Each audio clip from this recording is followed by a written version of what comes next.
Welcome back to Opinionated as we try and handle this heavy topic of terrorism today, counter-terrorism and the portrayal of terrorism.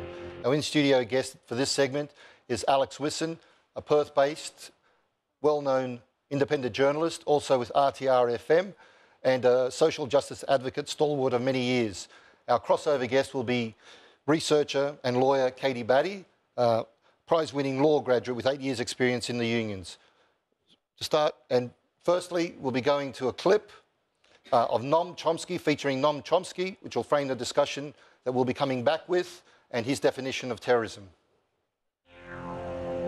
Well, the phrase war on terrorism should always be used in quotes, because there can't possibly be a war on terrorism. It's impossible. The reason is it's led by one of the worst terrorist states in the world. In fact, it's led by the only state in the world which has been condemned by the highest international authorities for international terrorism, namely the World Court, the Security Council, except that the U.S. vetoed the resolution. So we cannot even talk about a war on terrorism without self-ridicule. Whatever's going on, you can like it or you can hate it or whatever, but it's not a war on terrorism, it's some other thing. Well, what's the role of, what was it, Latin America? In this other thing, whatever it is.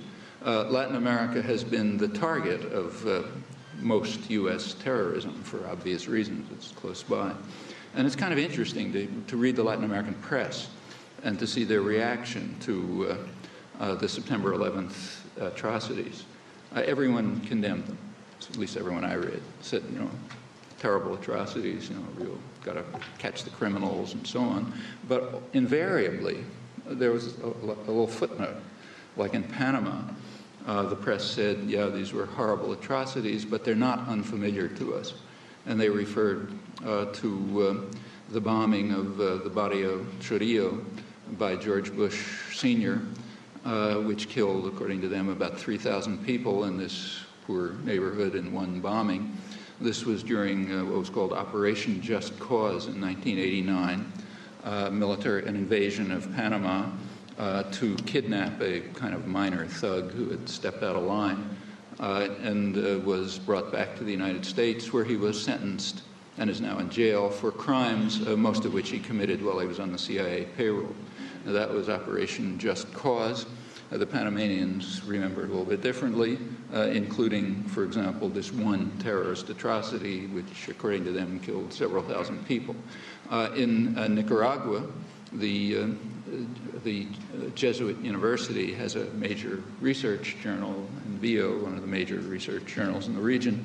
They described the September 11th atrocities as Armageddon. They said, this is like Armageddon, they're so awful.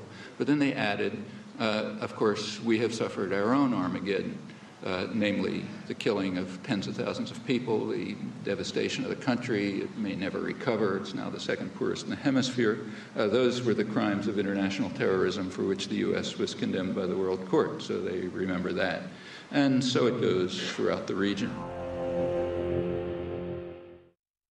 Well, once again, welcome back to Opinionated. We're here with Alex Whisson. Soon we'll be with Katy Battie. Alex, you've just listened to Noam Chomsky and his definition of terrorism and who he constitutes as the real terrorists.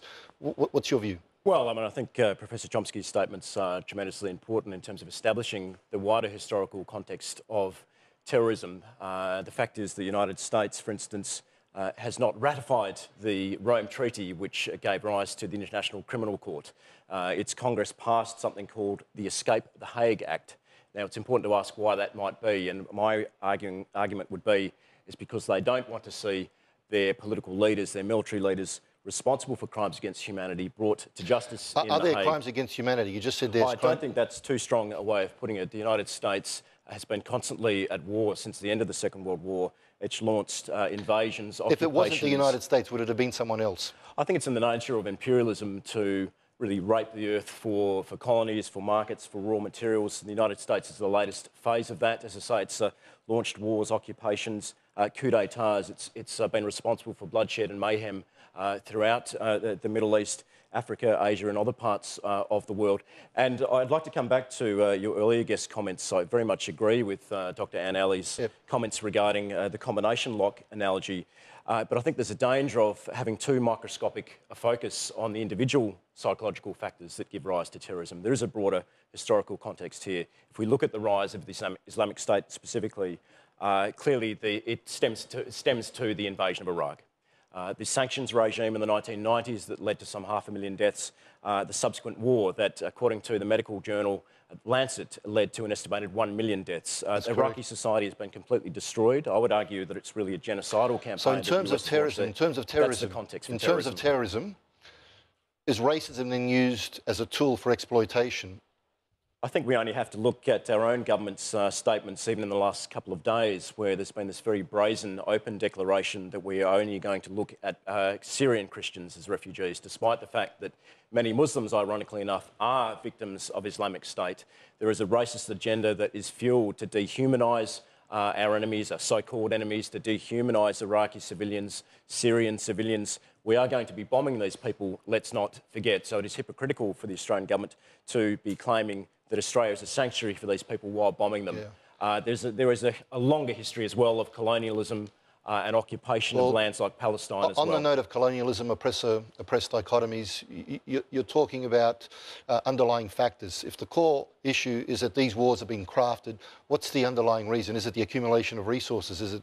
I think there's many factors involved, and we probably couldn't go into all the detail here. But there must be a predominant reason that we're crafting all these wars. Look, I think it's about control of markets. I think it's about corporate profits. I think it's about military domination. We're seeing the rise of China. The United States is expanding its military powers to counter the rise of China. And the people respond when their countries are being laid waste, opened up to markets, their cultures debased. Their history is disrespected. People respond likewise, whether it's non-violent resistance or terrorism. So one point I think that's crucial is the state cannot be absolved of responsibility for terrorism. Absolutely. The state actually creates the conditions for terrorism by foreclosing the possibility of peaceful resolution of conflict, by foreclosing the possibility of democracy. Violence is inevitable. Mass propaganda is a powerful tool. Mass propaganda is a powerful tool. How can we challenge? Look, I think if you look at the response of ordinary Australians in recent days to the European refugee crisis, I think many of your viewers would find that very heartening. What it demonstrates to me is that at a very base, fundamental human level, most people are decent-minded. Most people have love and compassion in their heart, and when they see people suffering, they extend a hand of friendship. Ultimately, when people get to know Muslims, their brothers and their sisters... Let me be the devil's advocate. Let me be the devil's advocate. A little child washing up on a beach, heartbreaking. What about 26 million to 30 million refugees, 20, 30 years chronically in refugee camps, displaced? What about the camps, Dadaab? Why haven't we responded to that? Look, well, I think one aspect of that, Gerry, and we have to be honest about that, is that it can be overwhelming. And there is an element of fear that I wouldn't say is justified, but people think there are 30 million refugees in the world. Goodness me, they can't all come here. We can't accommodate them all. There is that element. There is the element of the complexity of the politics. The complexity of the political situation in the Middle East is absolutely formidable. It's difficult for people to perhaps comprehend where these refugees come from, why they are seeking sanctuary in the first place. But what I would say is that rich Western countries have a responsibility. We do have the capacity to accommodate a lot more refugees. And actually, again, extending that hand of friendship actually will reduce the prospects of terrorism. If Middle Eastern people can see that we are true to our values of democracy, as we say we are, and we provide them sanctuary and we assist them in their own fight for democracy in their home countries, then that will actually drain the swamp, if you like, drain the swamp, which gives rise to groups like the Islamic State. OK, thank you, Alex. And we'll have Alex Whisson back for the last segment with Dr. Anne Alley. We'll go to Katy Battie, lawyer and social justice advocate. Katy, you've heard a lot of the discussion here today. What are your views on the portrayal of terrorism and the definition of terrorism? I think it's really interesting because we've really seen a shift in how things are framed as far as terrorism. Terrorism is really used as this political tool Well, a lot of, like Alex was talking about the International Criminal Court, and the US refuses to submit to that jurisdiction. A lot of what is called terrorism these days is crimes against humanity or war crimes. And terrorism is a very political term that can be used to frame that based on certain ideologies. We have the Kurdish Workers' Party at the moment fighting against IS. They're designated as a terrorist organisation by Australia, the EU, the US, and yet they're a secular left-wing organisation that's helping and has rescued thousands of people. They're seen as being part of this terrorism thing, but what happens is that we don't have these countries being brought forward to the International Criminal Court. We don't have the US going to the International Criminal Court. On that note, Rosie, when international instruments don't have the capacity to subordinate nations that are, allegedly wrongdoing, what is our hope? What is our great hope? What is the way forward?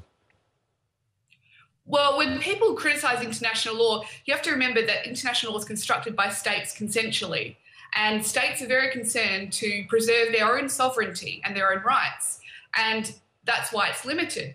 The Refugee Convention, it took the horror of World War II, it took the horror of it happening, should I say, in the Western world and to white people, for international law to finally develop around refugees.